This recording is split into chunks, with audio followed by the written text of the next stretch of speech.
Hello students, मैं अंजलि पयाल स्वागत करती हूँ आपका आईसीटी वर्चुअल क्लासरूम देहरादून से। कैसे हैं आप सब लोग? उम्मीद करती हूँ आप सब लोग अच्छे होंगे और अपनी लाइफ में बहुत बेहतर कुछ कर रहे होंगे। आज हम बात कर रहे हैं क्लास 9th की साइंस की, और जैसा कि आप लोग जानते हैं आज आपका लैब का सेशन है। तो प्रैक्टिकल हम यहाँ पर देखेंगे, उसका प्रोसीजर देखेंगे, साथ ही एनिमेटेड वीडियो देखेंगे जिसमें प्रैक्टिकल को परफॉर्म किया गया है। उसी प्रोसीजर को फॉलो करके आपको अपनी लैब में वो प्रैक्टिकल परफॉर्म करना है। ओके, लास्ट सेशन में आपने बॉइलिंग पॉइंट की बात की थी। आज के सेशन में एक नया प्रैक्टिकल लेंगे, तो आइए चलते हैं स्मार्ट बोर्ड की ओर। तो बच्चों, लास्ट सेशन में आपने देखा था boiling point of water, boiling point determination सीख रहे थे हम लोग कि बॉइलिंग पॉइंट कैसे निकालेंगे।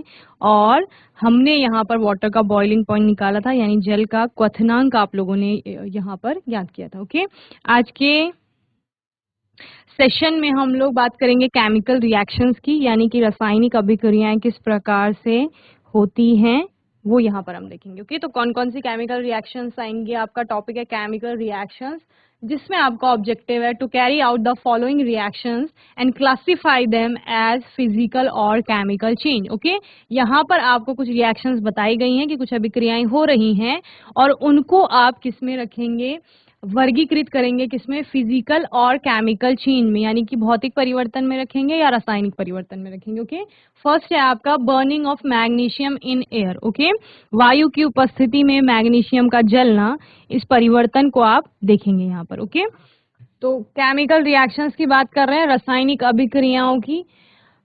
और यहाँ पर बोला गया है कि जो रिएक्शंस यहाँ पर आप लोग देखेंगे वो किस वर्ग में आप उनको रखेंगे, यानी कि क्या वो फिजिकल चेंज है, भौतिक परिवर्तन है, या रासायनिक परिवर्तन है। तो रासायनिक परिवर्तनों को आप बताएंगे भौतिक परिवर्तन होगा या रासायनिक परिवर्तन। जो आपकी रासायनिक अभिक्रियाएं हैं उनको आप बताएंगे कि भौतिक परिवर्तन है या रासायनिक परिवर्तन है, जैसे कि आप भौतिक परिवर्तन और रासायनिक परिवर्तन को बहुत अच्छे से ऑलरेडी पढ़ चुके हैं। ओके, फर्स्ट है आपका burning of magnesium in air, वायु की उपस्थिति में मैग्नीशियम का जलना। सेकेंड है आपका sodium sulphate with barium chloride in the form of their solutions in water. Okay, and third one is iron nail with copper sulphate solution in water. Fourth है आपका zinc with dilute sulphuric acid. And fifth है heating of copper sulphate. तो ये सारे आपने जितने भी changes हो रहे हैं इन चेंजेस को देखना है और फिर आपने बताना है कि चेंजेस कौन से टाइप का है। ओके, थ्योरी में सबसे पहले पढ़ लेते हैं व्हाट इज केमिकल चेंज, रासायनिक परिवर्तन आपका होता क्या है। तो देखो, परिवर्तन तो हो रहा है, इतना कंफर्म है, यानी बदलाव आएगा स्थिति में हो सकता है, फिजिकल स्टेट में होगा, किसी भी चीज में, यानी बदलाव आएगा। जो पूर्व अवस्था थी वो आपकी बदल जाएगी किसी ना किसी तरीके से। लेकिन यहाँ पर केमिकल चेंज की बात की है, तो केमिकल चेंज क्या बोलता था? केमिकल चेंज में हम लोग पढ़ते थे कि पदार्थ पूरी तरीके से बदल जाता है, उसका कंपोजिशन बदल जाता है, जहां पर कि एक नया पदार्थ बनता है, उसको हम केमिकल चेंज कहते हैं, यानी रासायनिक परिवर्तन कहते हैं। Okay, in a chemical change, chemical reaction takes place and the substance undergo a change in their state. आपका जो परिवर्तन होगा वो अवस्था में परिवर्तन हो सकता है। During a chemical reaction one substance react with another to form a new substance. Okay, दो चीजें आपस में रिएक्ट करेंगी या दो पदार्थ आपके आपस में अभिक्रिया करेंगे और उसके बाद आपका एक नया पदार्थ बनता है। यही क्या है? आपका chemical change. Okay, the chemical composition of the new substance is different from that of the reacting species. ये भी आपको पता है कि क्या होता है, जो हमारे पास पहले के पदार्थ थे उनका रासायनिक संगठन कुछ और था, और जो अब आपका नया पदार्थ बनेगा उसका रासायनिक संगठन जो होगा वो कुछ और होगा। Okay, due to a chemical change the chemical properties of matter also change. जब एक रासायनिक परिवर्तन होता है तो रासायनिक गुण भी पदार्थ के बदल जाते हैं। Okay, that means the product is entirely different from either of the reactants. यानी कि अगर दो अभिकारक थे आपके पास, अभिकारक मैंने आपको बताया थे थ्योरी में क्या होते हैं, अभिक्रिया से पहले जो पदार्थ आपके पास है उनको आप अभिकारक कहते हैं। तो जो क्योंकि केमिकल कंपोजिशन चेंज हो गया है, केमिकल प्रॉपर्टीज नए पदार्थ की चेंज हो गई है, तो इसका तात्पर्य क्या है कि जो नया पदार्थ बन रहा है वो जो रिएक्टिंग स्पीशीज थी, यानी कि जो अभिक्रिया करने वाले आपके क्या थे वहां पर जितने भी पदार्थ थे, उनसे वो नया पदार्थ बिल्कुल अलग होगा, बिल्कुल डिफरेंट होगा। Some chemical reactions may be either exothermic or endothermic in nature. Okay अभिक्रियाएं अलग अलग प्रकार की होती हैं, कुछ आपकी क्या होती है ऊष्मा शोषी होती हैं, कुछ ऊष्मा क्षेपी होती हैं.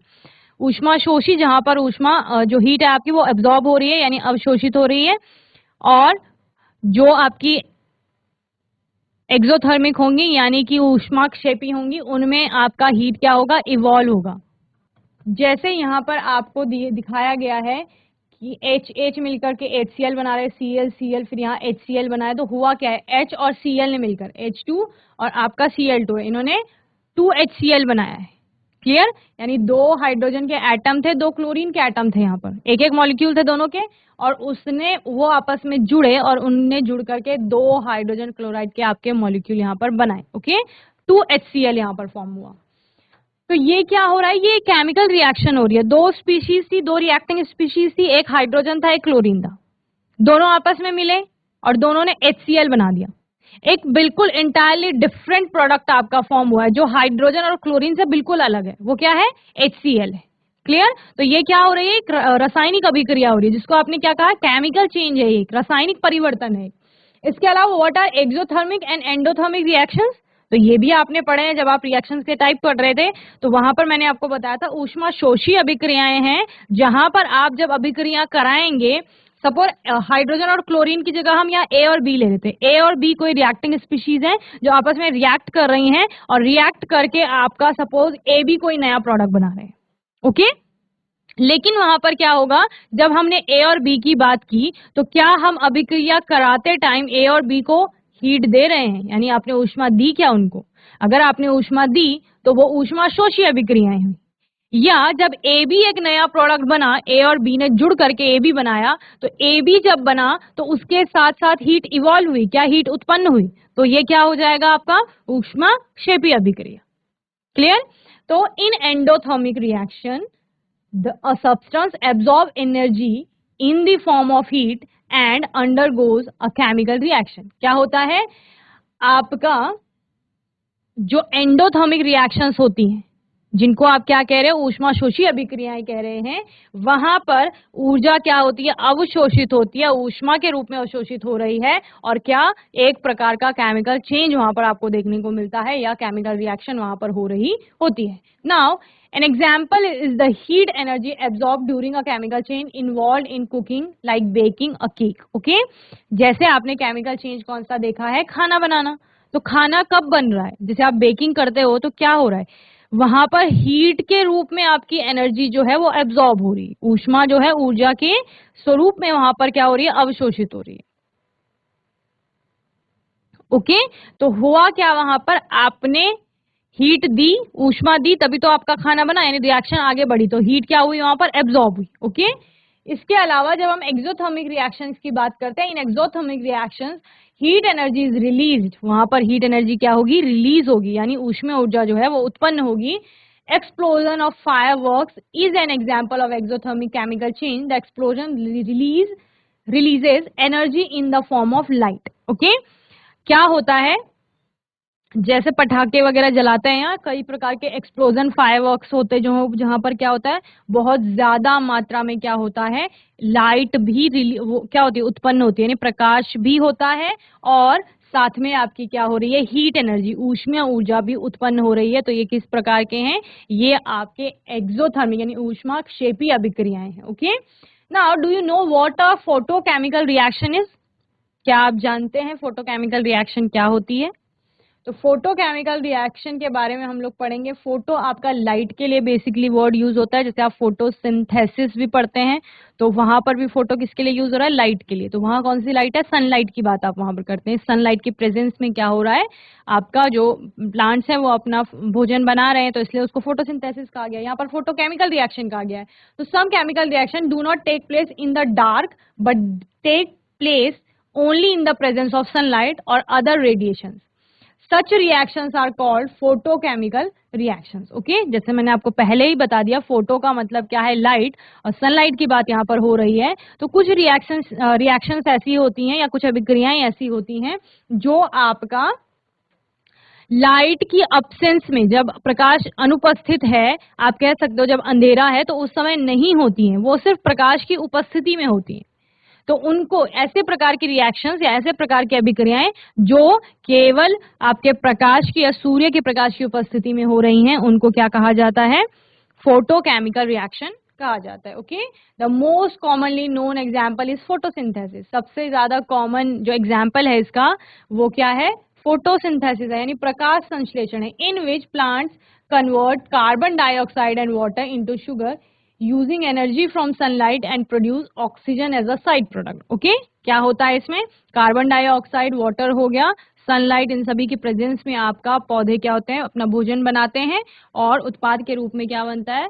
कार्बोहाइड्रेट बनता है, दैट इज ग्लूकोज, एंड साथ में क्या बनता है? एक बाई प्रोडक्ट के रूप में वहां पर ऑक्सीजन भी बनती है। ठीक है, a chemical changes the identity और property of a substance and may or may not be reversed. Okay, किसी भी केमिकल चेंज में हम उसको इरिवर्सिबल चेंज बोलते थे, आपको याद होगा कि इरिवर्सिबल चेंज है, अनुत्क्रमणीय परिवर्तन है, यानी कि जिसको उत्क्रमित नहीं किया जा सकता, यानी रिवर्स नहीं किया जा सकता।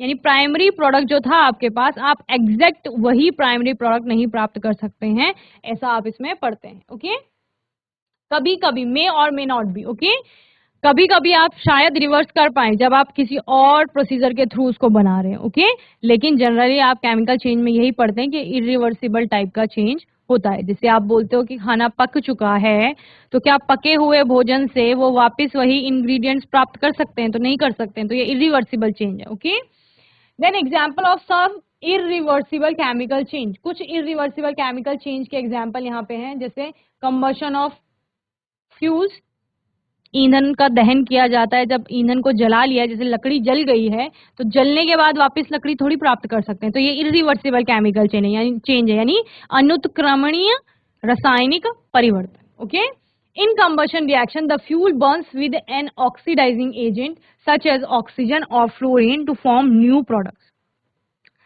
सेकेंड है न्यूट्रलाइजेशन रिएक्शन। न्यूट्रलाइजेशन रिएक्शन क्या था? एसिड बेस के चैप्टर में पढ़ा है आपने, 7th क्लास में आपका एसिड बेस का चैप्टर जब आता है तो आपने वहां पर देखा है कि उदासीनीकरण अभिक्रिया कहती है कि जब किसी अम्ल की अभिक्रिया किसी क्षार से कराई जाती है तो लवण और जल बनते हैं, उसी को उदासीनीकरण अभिक्रिया कहा जाता है। यानी अम्ल और क्षार आपस में मिलकर के उदासीन हो रहे हैं, तो उसको उदासीनीकरण अभिक्रिया या न्यूट्रलाइजेशन रिएक्शन आपका कहा जाता है। तो ये भी आपका क्या है? इरिवर्सिबल केमिकल चेंज है। Neutralisation reaction is a type of chemical reaction in which an acid and a base react to form salt and water. For example, sodium hydroxide react with hydrochloric acid to form sodium chloride and water. ठीक है, example क्या दिया गया है कि NaOH sodium hydroxide आपका react करेगा HCl hydrochloric acid के साथ और क्या बनाएगा?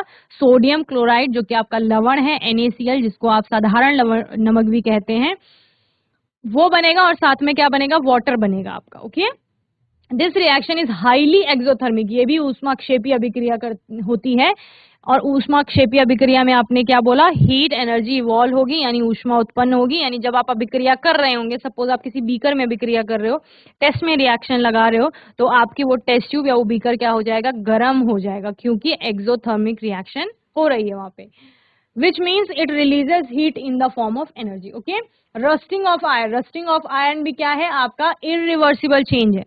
अगर लोहे पर जंग लग चुका है तो उस जंग लगे हुए लोहे से आप वही लोहा प्राप्त नहीं कर सकते। एक बार वस्तु पे जंग लग गया तो फिर उस पे जंग लगता ही रहेगा, या वो खराब हो जाएगी पूर्ण रूप से, आप उससे वापस वही वस्तु प्राप्त नहीं कर सकते। Okay, now ripening of fruit and cooking of eggs are also chemical changes. Okay, फलों का पकना हो गया, सड़ना हो गया, ये सब किस में आते हैं? केमिकल चेंज में आते हैं, और इरिवर्सिबल टाइप के हैं। अगर एक बार फल पक चुका है तो उससे वापस कच्चा फल नहीं प्राप्त कर सकते। फल आपका सड़ गया है तो उससे आप फिर वही अच्छा वाला फ्रूट या फल प्राप्त नहीं कर सकते। इसके अलावा कुकिंग ऑफ एग्स, अगर आपने एग्स बॉईल कर लिए हैं, पका लिया है उनको, तो अब उससे आप वो कच्चा वाला एग प्राप्त नहीं कर पाएंगे। तो ये इरिवर्सिबल केमिकल चेंज है। केमिकल चेंज तो है ही, लेकिन साथ में इरिवर्सिबल है, यानी अनुत्क्रमणीय प्रकृति का है। There are also some chemical change which are reversible in nature. मैंने क्या बोला? कुछ कुछ रासायनिक परिवर्तन हो सकते हैं कि जिनको रिवर्स किया जा सके, यानी कि उल्टा किया जा सके, प्राइमरी जो आपका सब्सटेंस था उसको आप प्राप्त कर सकते हैं। तो एग्जाम्पल क्या क्या है? The thermal decomposition of ammonium chloride is a reversible chemical change. On heating above 340 degrees Celsius, it decomposes to form two gases such as ammonia and hydrogen chloride. On cooling, the reaction is reversed and solid ammonium chloride is formed. देखो इसमें होता क्या है, thermal decomposition of ammonium chloride बोल रहा है. Thermal decomposition किसे कहा जाता है, ऊष्मीय अपघटन जिसे आप कहते हैं, ऊष्मीय वियोजन भी इसे कहा जाता है, जहां पर आप ऊष्मा का प्रयोग करके किसी सब्सटेंस को अपघटित कर रहे हो, तोड़ रहे हो उसको. तो किसको तोड़ रहे हैं यहाँ पर, अमोनियम क्लोराइड को तोड़ रहे हैं. ओके, अमोनियम क्लोराइड को हीट किया जा रहा है, ऊष्मा की दी जा रही है above 340 degree Celsius, 340 degree Celsius से ऊपर के तापमान में. It decomposes to form two gases. ये डिकम्पोज होता है, विघटित होता है, और विघटित होकर के दो गैसेस बनाता है. कौन कौन सी, एक अमोनिया और दूसरा हाइड्रोजन क्लोराइड. ओके, इस रिएक्शन को अगर आप ठंडा करेंगे, ये तो गर्म करने पर हो रहा है, ऊष्मीय अपघटन की बात की ना आपने, ऊष्मा दी, गर्म किया आपने अमोनियम क्लोराइड को, तो वो दो नए पदार्थों में टूट गया. लेकिन अगर आप वापस उसको ठंडा कर देंगे तो ये दोनों पदार्थ वापस मिल करके क्या बना देंगे, अमोनियम क्लोराइड बना देंगे. तो रिवर्सिबल चेंज है, यानी उत्क्रमित हो रहा है. अमोनियम क्लोराइड से दो नई गैसेस बनी और उन दो नई गैसेस से आपका वापिस अमोनियम क्लोराइड बन रहा है. क्लियर है. चलिए नेक्स्ट है आपका the synthesis of ammonia from hydrogen and oxygen and nitrogen is a reversible reaction. Okay, यहाँ पे करेक्ट कर लेंगे इसको. तो यहाँ पर हो क्या रहा है बच्चे, आपका अमोनिया को बनाया जा रहा है नाइट्रोजन और हाइड्रोजन की रिएक्शन करा करके. ओके, नाइट्रोजन और हाइड्रोजन की रिएक्शन से अमोनिया बन रहा है और कहा जा रहा है कि ये भी रिवर्सिबल चेंज है, यानी कि आप अमोनिया से वापस डाई नाइट्रोजन भी प्राप्त कर सकते हैं, N2 जो आपका है ना उसको प्राप्त कर सकते हैं. नेक्स्ट है आपका the synthesis of hydrogen chloride from hydrogen and chlorine is also a reversible reaction. Okay, hydrogen और क्लोरीन की रिएक्शन करा करके आपको हाइड्रोजन क्लोराइड मिल रहा है, लेकिन उसी हाइड्रोजन क्लोराइड से आपको वापस हाइड्रोजन और क्लोरीन भी मिल सकता है, यानी ये कैसा है, ये रिवर्सिबल चेंज है. Okay, let us discuss about some simple chemical reaction. First है आपका burning of magnesium in air. वायु की उपस्थिति में मैग्नीशियम को जलाना, तो क्या बन रहा है आपका यहाँ पर, मैग्नीशियम ऑक्साइड बन रहा है. Okay, magnesium is an alkaline earth metal. Magnesium क्या है आपका, एक एल्कलाइन अर्थ मेटल है, जिसको आप क्या कहते हैं, क्षारीय धातु भी आप कहते हैं. With symbol Mg, capital M और स्मॉल g इसका सिंबल होता है. It is a silvery white metal. कैसा होता है, सिल्वरी व्हाइट कलर का मेटल होता है. Magnesium is a highly inflammable metal. ये कैसा होता है, बहुत ज्यादा ज्वलनशील है.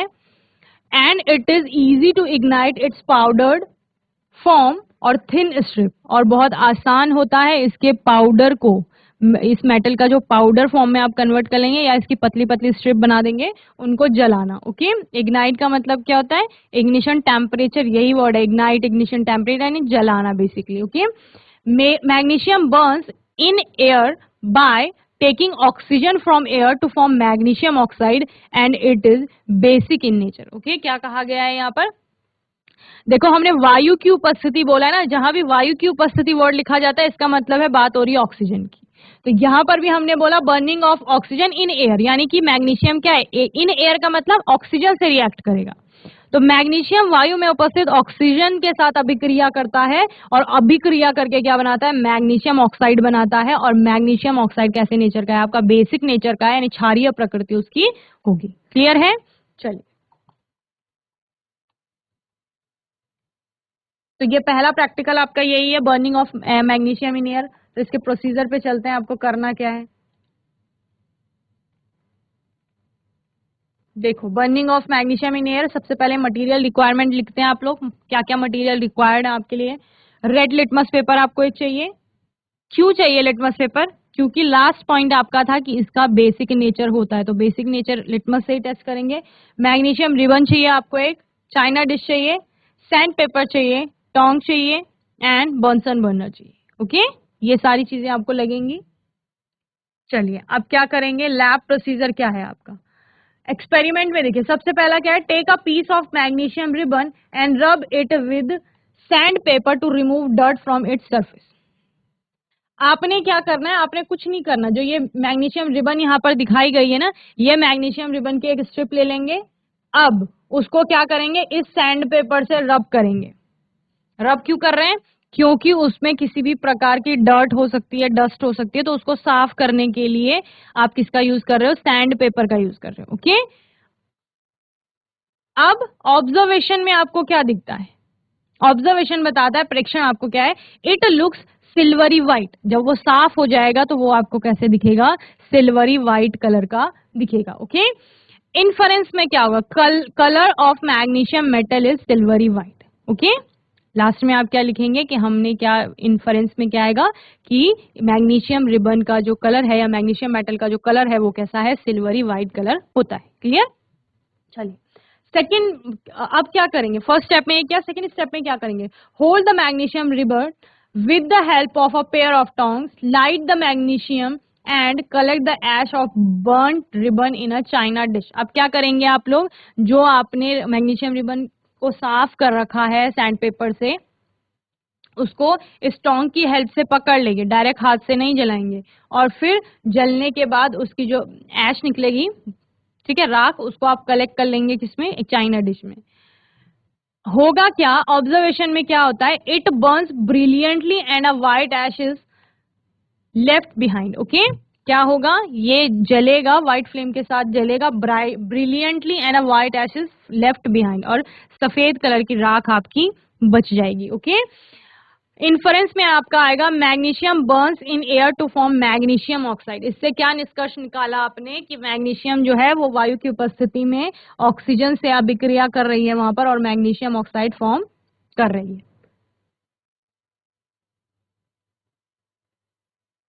नाउ थर्ड स्टेप है आपका, अब आपको चेक करना है कि मैग्नीशियम ऑक्साइड जो बना हुआ है, वो सफेद कलर की राख जो आपकी बनी है, उसका नेचर क्या है?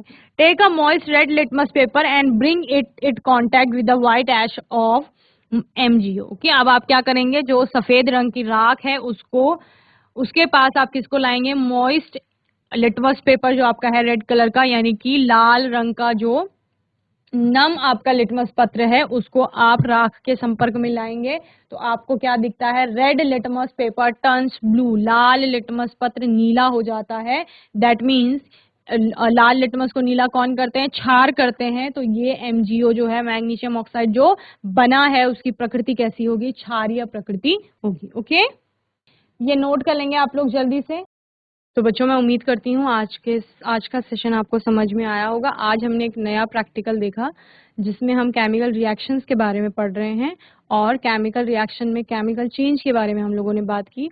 साथ ही आपने देखा कि मैग्नीशियम रिबन को वायु की उपस्थिति में जलाया जाएगा तो क्या होगा? मैग्नीशियम ऑक्साइड बनेगा जिसकी प्रकृति क्षारीय होगी, और आपने यहाँ पर प्रोसीजर देख लिया है। तो आने वाले सेशन में हम लोग एनिमेटेड वीडियो देखेंगे, इसके अलावा जो और केमिकल रिएक्शंस हैं उन पर हम लोग बात करेंगे। ओके, और इसी प्रोसीजर के थ्रू आपने ये प्रैक्टिकल परफॉर्म करना है। ओके, तब तक के लिए ICT वर्चुअल क्लासरूम से जुड़ने के लिए धन्यवाद।